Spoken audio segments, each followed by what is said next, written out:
오늘 하나님께서 우리에게 주시는 말씀은 여호수아 14장 6절에서 12절까지 말씀입니다.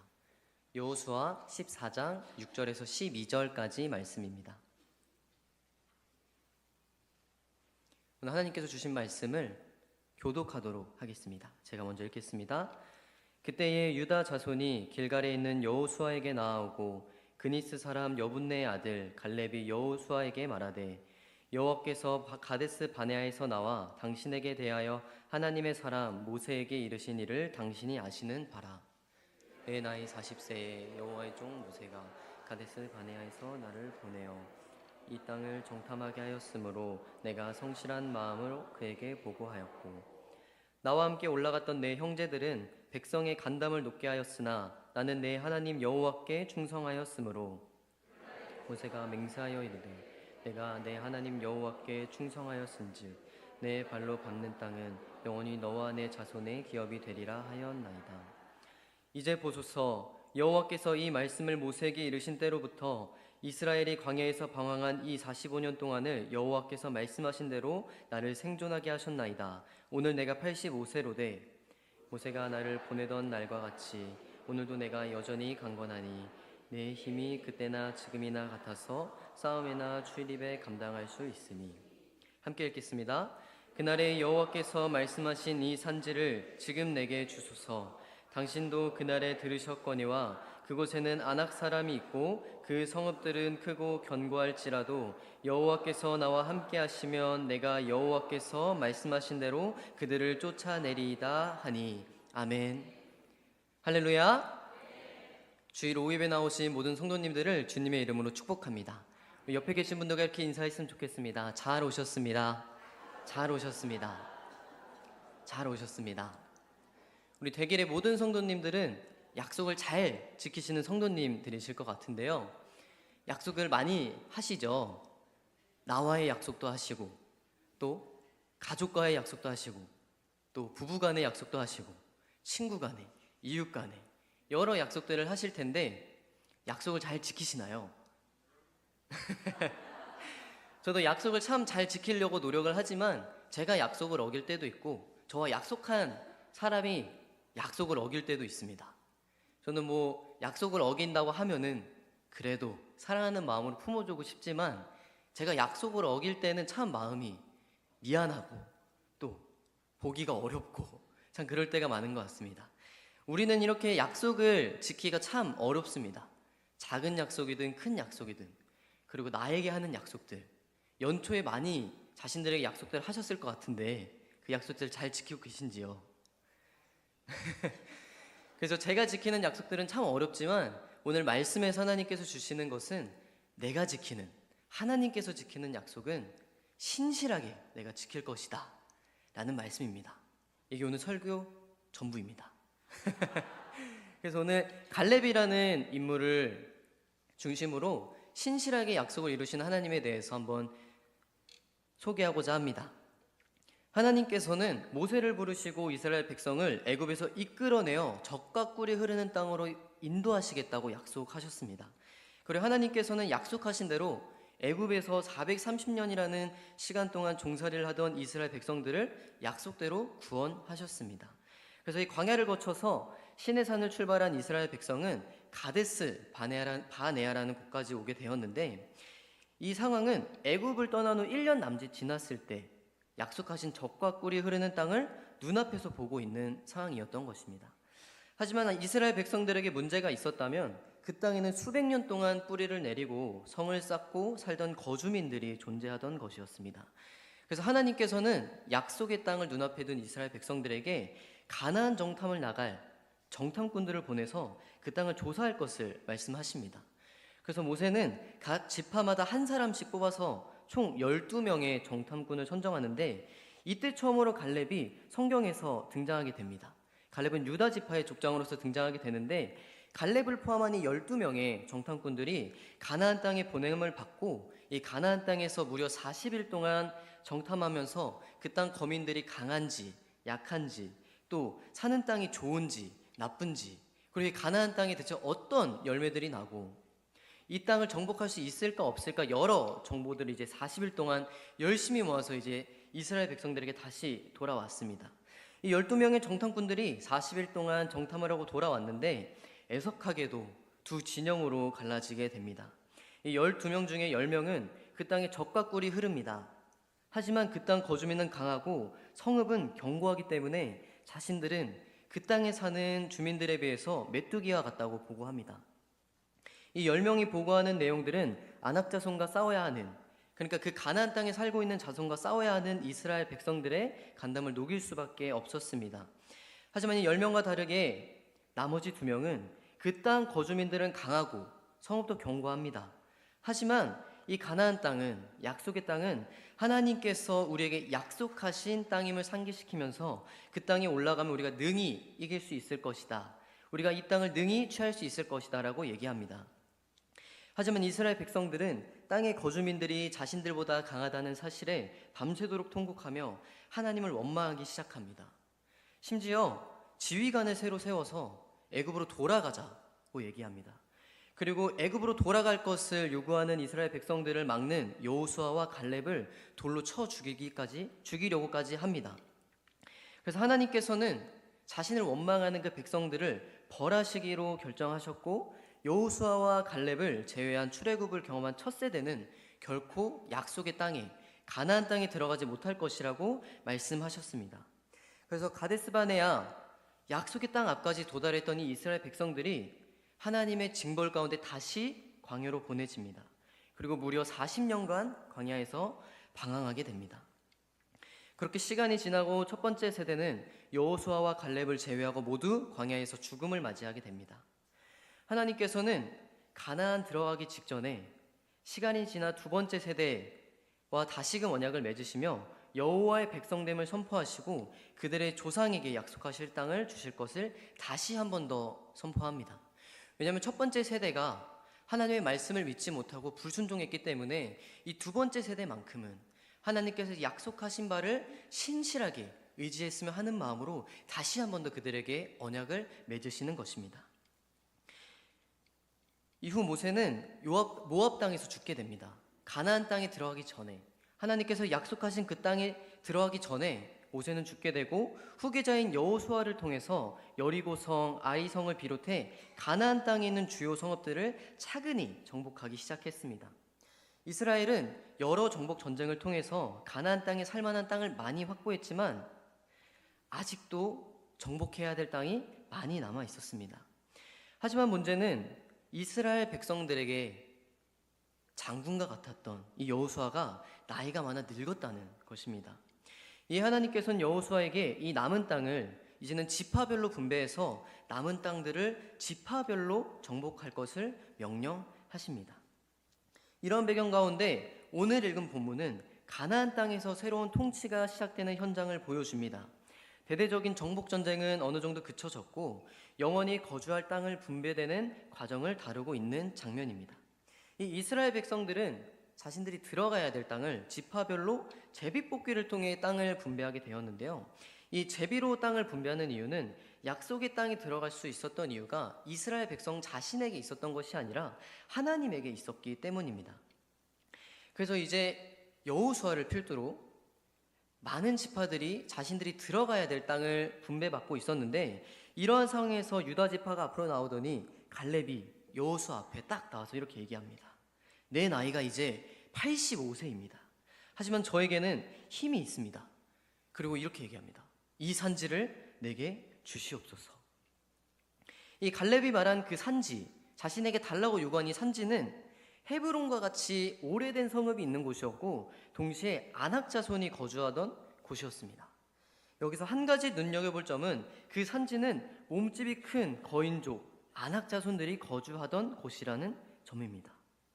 그러니까 정복하기 쉬운 땅이 아닙니다. 아무리 좋은 땅이라도 정복하기 어려운 땅이라면 정복하기 쉬운 땅을 달라고 하기 마련인데 왜 갈렙은 헤브론을 자신의 기업으로 자신에게 이 산지를 달라고 얘기했던 것일까요? 여기서 갈렙이 헤브론을 자신의 기업으로 달라고 한 이 대목이 굉장히 중요합니다.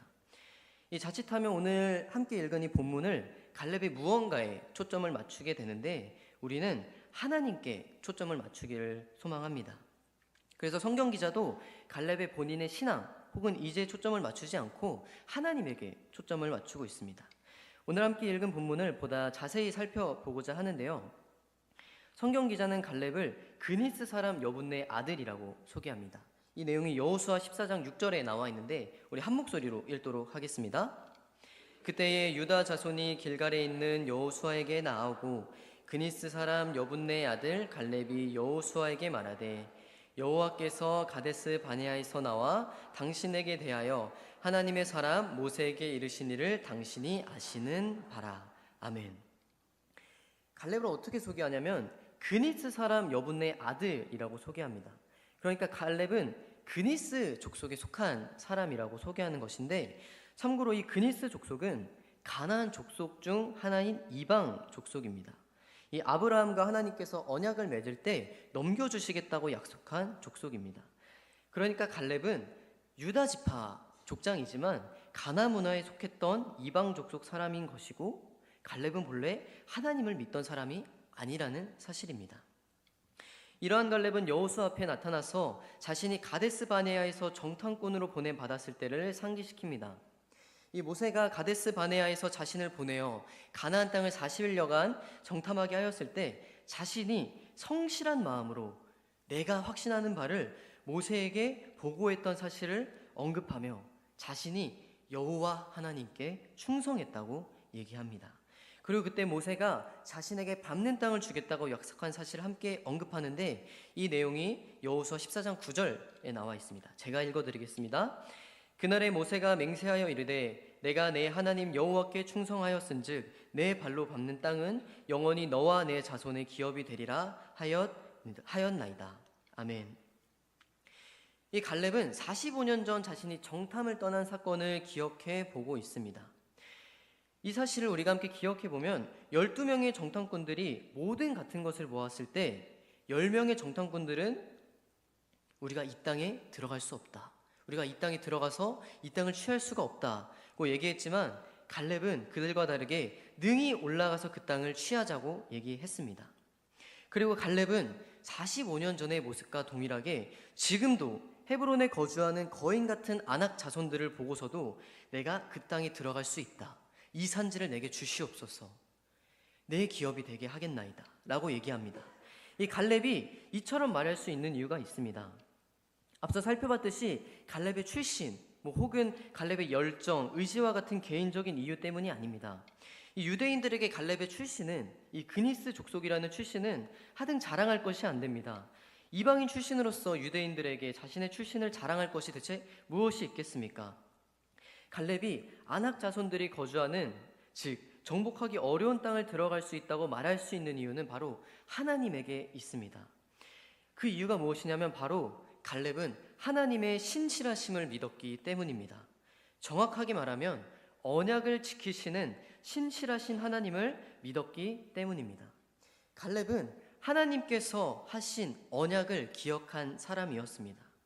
하나님께서 출애굽한 이스라엘 백성들에게 하신 언약을 기억했는데, 그 내용이 출애굽기 19장 5절에서 6절까지 나와 있습니다. 한 목소리로 읽도록 하겠습니다.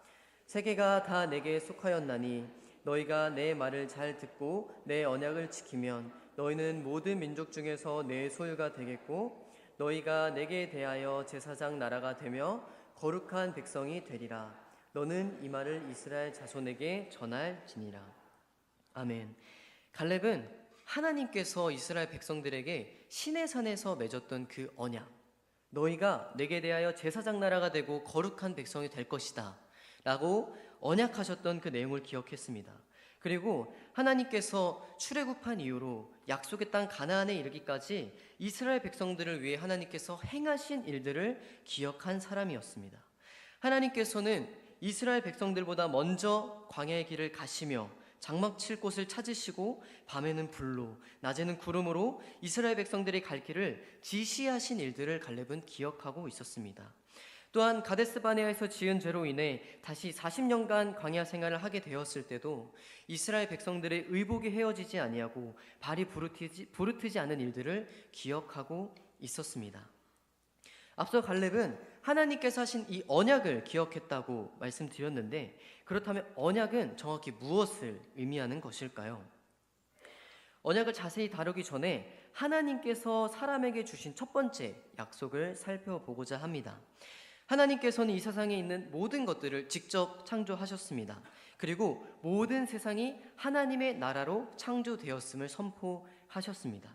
그래서 하나님께서는 이 피조세계의 왕이자 통치자가 되셔서 이 나라를, 하나님의 나라를 통치하시고자 했습니다.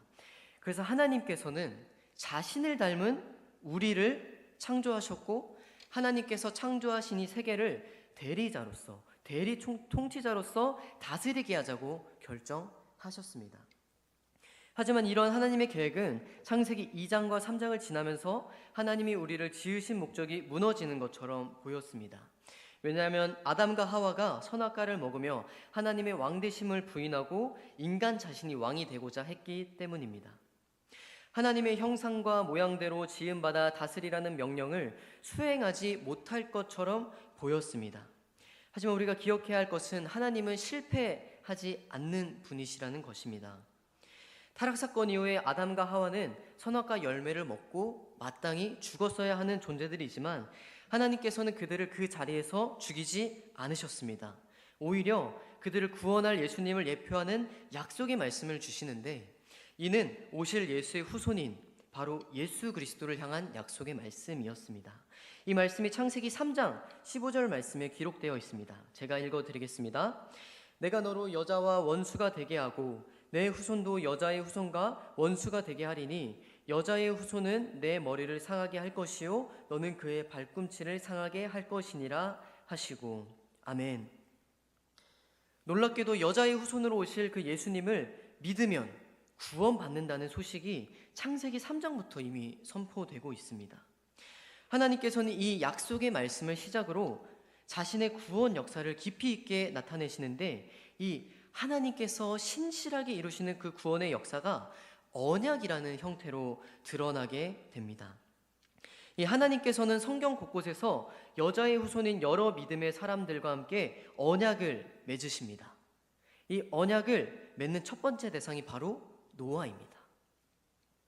이 성경에서 언약이라는 단어가 홍수로 세상을 심판하시기 전인 창세기 6장 18절 말씀에 처음 등장합니다. 이 한글로 언약은 말로 한 약속이기 때문에 그렇게 뭔가 다 강한 의미로 다가오지는 않습니다만, 성경에서 언약은 단지 말로 하는 약속이 아닙니다. 성경에서 말하는 언약은 약속을 맹세로 보증하는 것을 의미합니다. 신명기 8장 18절에 이에 대한 말씀이 기록되어 있는데 한 목소리로 함께 읽도록 하겠습니다. 내 하나님 여호와를 기억하라. 그가 내게 재물 얻을 능력을 주셨습니다. 이같이 하심은 내 조상들에게 맹세하신 언약을 오늘과 같이 이루려 하심이니라. 아멘. 맹세하신 언약이라고 얘기하고 있습니다. 이처럼 노아를 통해 맺으신 그 언약에는 맹세의 개념이 들어있고요, 맹세의 상징들도 등장합니다. 하나님께서는 자신의 구원 역사를 성취하기 위해 당대 의인이었던 노아를 구속사의 도구로 택하셔서 하나님의 역사를 이루고자 구속사의 도구로 택하신 것입니다. 하나님께서는 사실 노아를 포함해서 수많은 인물들과 여러 언약들을 맺으시지만 노아 언약을 먼저 그리고 처음으로 살펴보는 이유는 하나님께서 처음 맺으신 언약이며 이 노아 언약을 바탕으로 다음 언약들이 맺어지기 때문입니다. 그래서 이 노아 언약을 빗대어서 하나님이 맺으신 그 언약이 무엇인지에 대해서 살펴보고자 합니다. 이 노아를 통해서 하나님께서는 언약을 맺으셨는데 그 언약의 내용은 다시는 모든 생물을 땅과 함께 멸하지 않을 것을 약속하신 것입니다. 하나님께서 다시는 이라고 맹세하시면서 모든 생물을 땅과 함께 멸하지 않겠다고 약속하셨습니다. 그렇다면 하나님께서 약속만 하셨으면 되는데 왜 하나님께서 언약을 맺으시는 것일까요? 사실 이 언약은 하나님에게 필요한 것이 아니라 우리에게 필요한 것입니다. 그 이유가 뭐냐면 이미 인간은 하나님의 심판에 대한 두려움을 겪었습니다. 홍수 심판을 통해 하나님의 심판에 대한 두려움을 겪었고, 이 하나님께서 창조하신 이 인류의 역사가 어떻게 될 것인가에 대한 불확실성을 가지고 있었습니다. 그래서 하나님께서는 이 불확실성을 확실하게 제거하기 위해서 약속에 무엇인가를 첨가하는 그러니까 약속을 맹세로 보증하는 언약을 맺으신 것입니다. 그래서 하나님께서는 이 언약을 맺으시면서, 우리를 위한 이 언약을 맺으시면서 이 언약에 대해서 내 언약이라는 표현을 사용하십니다. 그러니까 언약을 맺는 주체는 사람이 아니라 일방적으로 하나님께 있습니다. 그리고 언약을 지킬 수 있는 존재도 사람이 아니라 하나님이십니다. 언약을 성취할 수 있는 유무는 순전히 하나님께만 달려 있습니다. 그럼에도 불구하고 하나님께서 우리를 위해 언약을 맺으시는 이유는 하나님께서 이 약속을 신실하게 지키겠다고 우리에게 보증을 보여주시는 것입니다. 그래서 언약은 인간의 구원을 위해서 하나님께서 인간의 사악함을 견뎌내기로 결심하셨고, 인간을 진멸하지 않기로 스스로 맹세하시는 것과 같습니다.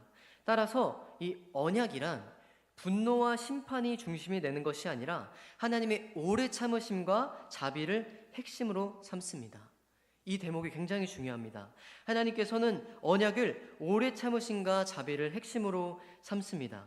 이스라엘 백성이 계속해서 하나님을 배반하고 하나님의 말씀을 믿지 못하고 하나님을 의지하지 못해도 하나님께서 계속해서 이스라엘 백성들을 끊을 수 없는 사랑으로 부르시는 이유가 이 언약의 핵심 사상에 있습니다.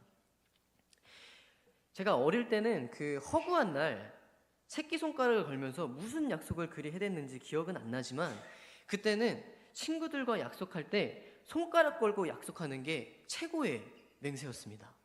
그러니까 친구들과 함께 이렇게 새끼손가락 함께 걸고 약속하는 것이 최고의 맹세였는데 법적 효력은 없습니다. 친구들 사이에 법적 효력은 없지만 이 약속을 했는데도 이 약속을 어긴다? 거짓말쟁이로 한동안 시달려야 했습니다. 어른들은 각종 서류, 담보, 보증과 같은 시스템을 이용하지만 어린이들은 그저 그냥 새끼손가락 걸고 약속하는 게 전부였습니다. 그래서 어린이들은 누군가와 약속할 때 한 사람이 갈고리 모양의 한 새끼손가락을 내밀면서 걸겠냐고 의사를 물어봅니다. 나랑 약속할 거야? 나랑 약속할래? 유년부 친구들하고도 약속할 때 말로만 하는 게 부족하다. 그러면 목사님이 약속할게. 약속하자. 그러면은 알려주지 않아도 자신의 새끼손가락을 펴서 제 새끼손가락에 걸어서 이렇게 약속을 합니다. 그렇게 이제 우리 서로 동의하는 거야? 라고 이제 얘기를 하고 나면은 우리 이제 약속한 거야? 맹세를 하고 끝이 납니다. 근데 이게 시간이 지나면서 이 약속도 조금씩 추가가 됩니다. 이 전문 용어로 도장, 사인, 복사, 코팅이라고 하는데, 이 어른들이 도장은 뭐냐면 어른들이 지장을 찍듯이 엄지손가락을 맞대어 찍는 겁니다. 그러니까 새끼손가락을 거는 것만으로 부족해서 자 우리 도장 찍어야지 하면은 엄지손가락을 서로 맞대가지고 우리 이제 도장 찍는 거야 하면서 지장 찍듯이 더 깊은 맹세를 하면서 서로에게 약속을 하는 겁니다. 이렇게까지 했는데 뭔가 이 친구가 약속을 안 지킬 것 같다. 그럼 하나 더 추가됩니다. 사인입니다. 지장 옆에 사인하듯이 상대방의 손바닥에 자신의 사인을 합니다. 이름을 쓰든 내용을 쓰든 아니면 한번 긁든 이 손바닥에 한번 긁으면서 내가 이만큼 너에게 이 약속을 보증할게 라는 의미를 가지고 있습니다. 근데 이것마저도 부족하면 이 계약서를 복사합니다. 사인을 했는데 부족하다. 그러면 서로 복사를 한다고 얘기를 하면서 서로 손바닥을 맞대면서 이렇게 복사를 하는 겁니다. 마치 복사기에 용지가 들어가면 복사기에서 용지가 나오듯이 서로 손을 맞대고 복사하는 겁니다. 자, 우리 서로 합의하고 약속한 계약 우리 손에 다 복사되었어. 이제 너는 이 약속 지켜야겠지?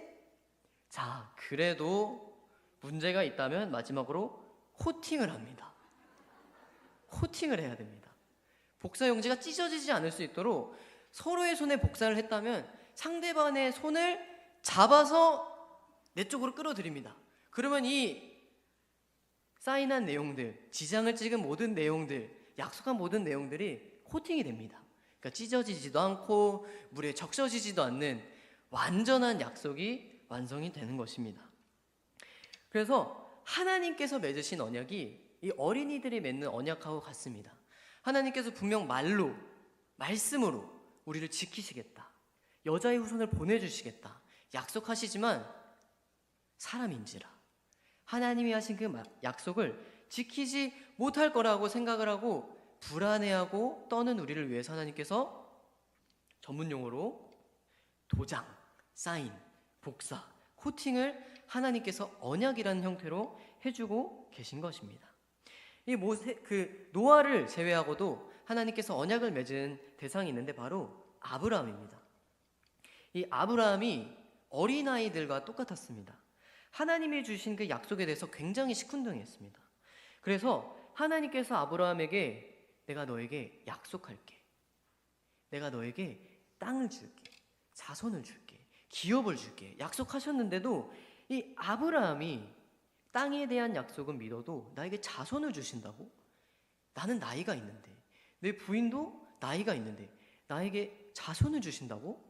믿지 못하는 이 아브라함을 하나님께서 밤중에 부르십니다.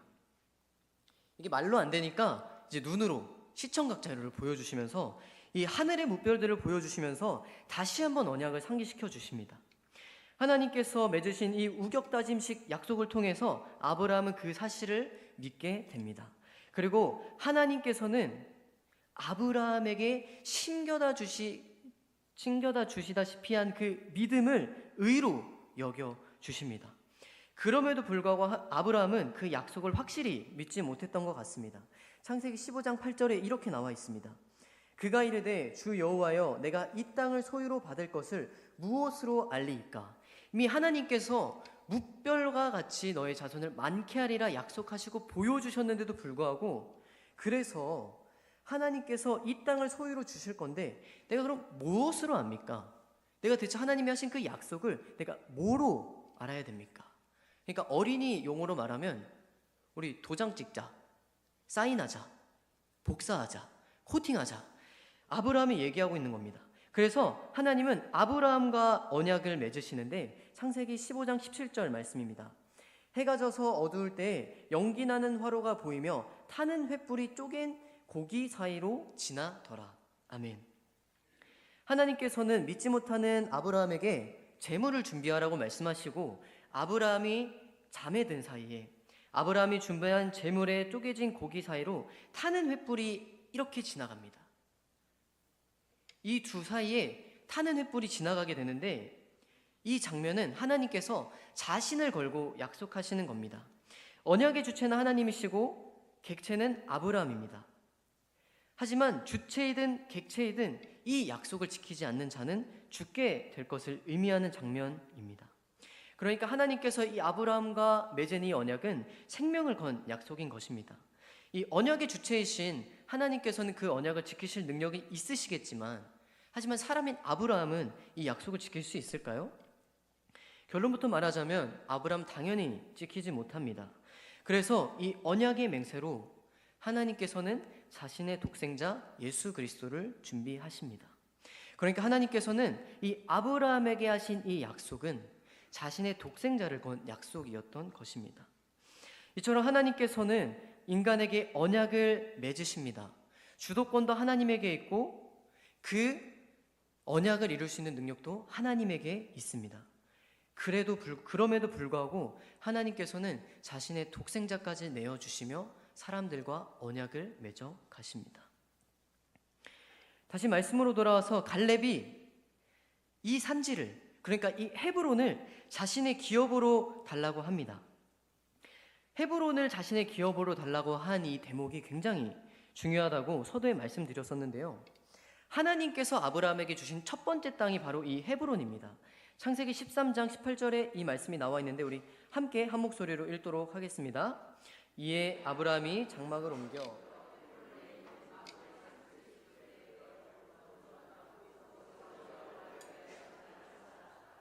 아멘.